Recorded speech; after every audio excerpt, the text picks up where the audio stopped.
अब आपके जहन में जब घूमती हैं तो क्या ख्याल आता है? मुझे बड़ा दुख हो रहा है। मैं तो खुद मर गई हूँ, जीते जी मर गई हूँ। इतना इन्होंने मेरा बेटा, जवान बेटा, मार दिया। मैं तो अब इनको क्या सज़ा मिलनी चाहिए जिन्होंने आपकी गोद को उजाड़ दिया? मैं चाहती हूँ इनके बेटा तासीन भी इस तरह ही मरे जिस तरह मेरा बच्चा मारा इन्होंने। उसको भी इसी तरह इबरतनाक सजा दें। और उसको भी पुलिस ने पकड़ लिया है। नहीं, उसको अभी नहीं पकड़ा। उसका बाप कहता है मैं अपना बच्चा नहीं पेश करना। उसको अपने बच्चे से इतनी मोहब्बत है और आपके बच्चे से कोई नहीं था। बच्चा फालतू आया था, हमारा बच्चा इतना अनमोल था हमारा, हमारे लिए। फाइक के वालिद भी हमारे साथ मौजूद हैं और बेबसी की तस्वीर बने हुए हैं। इनको शायद यकीन अभी भी ना आ रहा हो जिन्होंने अपने हाथों से उस लखते जिगर को, और आज ये आपके सामने बिल्कुल ऐसे सामने बैठे हुए हैं कि जैसे इनको अंदाज़ा नहीं है कि इनके बेटे के साथ इतना बड़ा जुल्म हो गया है। ये इसको अगवा करके लेके गए हैं तो लेके घर ही गए हैं, क्योंकि बाहर तो अगर कहीं पकड़ते शोर शराबा होता तो वो किसी न किसी ने छुड़वा देना था। फाइक के वालिद भी हमारे साथ मौजूद हैं और बेबसी की तस्वीर बने हुए हैं।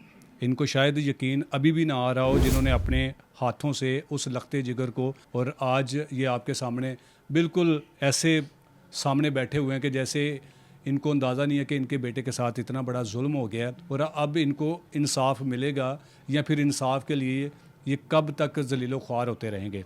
भाईजान, आपके जवान बेटे को इतना बेदर्दी से मारने के बाद इन्होंने अब मुख्तलिफ़ किस्म के जो झूठे बयान हैं वो दे रहे हैं कि जी आपका बेटा छलांग लगा के उसने ख़ुदकशी करने की कोशिश की है। अगर ये छलांग लगा भी सकता है तो इसको ये कहीं अगवा करके लेके जा रहे थे जो इस तरह की बातें कर रहे हैं? ये इसको अगवा करके लेके गए हैं तो लेके घर ही गए हैं, क्योंकि बाहर तो अगर कहीं पकड़ते शोर शराबा होता तो वो किसी न किसी ने छुड़वा देना था, क्योंकि हमारा मोहल्ला ऐसा कोई ना कोई चहल पहल तो होती है। तो ये इधर से पकड़ के इसको घर ले गए तो उधर मार पीट करके फिर ये वकूआ बना रहे हैं, कभी कोई बयानबाजी कर रहे हैं, कभी कोई बयानबाजी कर। यानी कि आपके कहने का मतलब कि आपके बेटे को इन्होंने घर से बुला के ये अपने किसी घर में लेके गए हैं, वहाँ इन्होंने मिलकर मारा है और फिर उसके बाद ये वकूआ बनाने की कोशिश कर रहे क्योंकि हम जिस वक्त हॉस्पिटल हमें लेके गए हैं उधर इनकी फैमिली भी थी, लेडीज़ भी थी, ये खुद भी थे। तो इससे ये चीज़ तो साबित होती कि ये घर से ही निकले हैं सारे इकट्ठे। हमें भी इधर से ले लिया है कि आज भी आप पहुँचे हैं हॉस्पिटल। दो बंदे हमें लेके गए हैं तो हम पहुँचे, तो वो तो उधर ख़त्म था, वेंटिलेटर बस लगाया हुआ है, तो वो हमें। पुलिस ने आपको बताया कि जी ये जो बता रहे हैं कि जी ये बच्चे की जो बॉडी है या ज़ख्मी हालत में ये फ़लाँ इलाके से मिला है, वहाँ पर जाकर तस्दीक की कि ये बच्चा इधर से ही गिरा पड़ा मिला हमें? ये इन्होंने जाके एडमिट करवाया है, इन्होंने अपनी वल्दियत लिखवा दी थी। तो खुद ही ये सारे ट्रीटमेंट करवाने की कोशिश कर रहे थे। मतलब कि वो तो हमें ये शो करवा रहे थे हम ट्रीटमेंट करवा रहे हैं कि बच्चा सही है आपका, ये अभी आपको बता देगा जो भी मसला है। लेकिन उसकी तो कोई हलचल नहीं थी, वो तो ख़त्म था बिल्कुल। तो हम तो अपील करते हैं वज़ीर आज़म से, मरीम नवाज़ से, कि हमें इंसाफ चाहिए। हम ज़्यादा बोलने की कंडीशन में मेरी पोजीशन नहीं है इस वक्त। हम आपके जवान बेटे को छीन लिया इन ज़ालिमों ने, तो अब पुलिस क्या कहती है कि हम आपको इंसाफ फराहम करेंगे या फिर वो भी आपके साथ झूठी तसल्लियाँ दे रहे हैं? ये भाई वगैरह जा रहे हैं, मैं तो जा भी नहीं रहा, क्योंकि हमने तो अपने बच्चे को दफनाया भी इधर फिरोज़ वाला में है।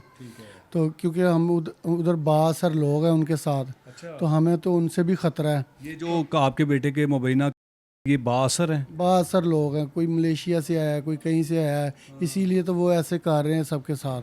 तो हमें तो अपनी जान का भी ख़तरा है, तो हम इसलिए उधर नहीं जा रहे, बिल्कुल भी नहीं जा रहे। हम इधर रह रहे हैं फ़िरोज़ वाला में।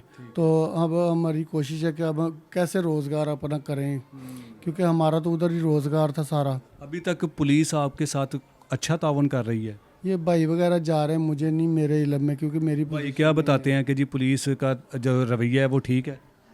फ़िलहाल तो वो कह रहे हैं कि वो तसल्लियाँ दे रहे हैं, तो कुछ साबित करेंगे, ये करेंगे, वो करेंगे, वो अभी देख रहे हैं। हम तो अपील कर सकते हैं हर जो आपके बेटे को घर से बुलाकर लेके गया था जो मेन मुलजम तहसीम है, उसको भी पकड़ लिया पुलिस ने? वो अभी नहीं पकड़ा गया, ना मोबाइल उन्होंने दिया है उसका। आपके बेटे का मोबाइल भी उनके पास ही वो है? भी उनके पास ही है अभी। तो आप अपील करें पुलिस के साथ कि जी हमें ये तमाम चीज़ें दी जाएं और इनसे साबित करें। हाँ जी, हम तो सबसे अपील करते हैं, पुलिस वालों से भी, मरीम नवाज़ से भी, मियाँ शहबाज शरीफ से भी, कि हमें इंसाफ चाहिए। और आपका बेटा कैसा था? वो लड़ाई झगड़ा करने वाला था या फिर मेहनत मजदूरी करने वाला था? वो मेहनत मजदूरी करने वाला था। वो देखता था पापा जी मैं आपका साथ दूंगा। वो मेरा माशाल्लाह बाजू बन रहा था। वो सुबह भी काम करता था, फिर आके रात को भी करता था ज्वेलरी का काम।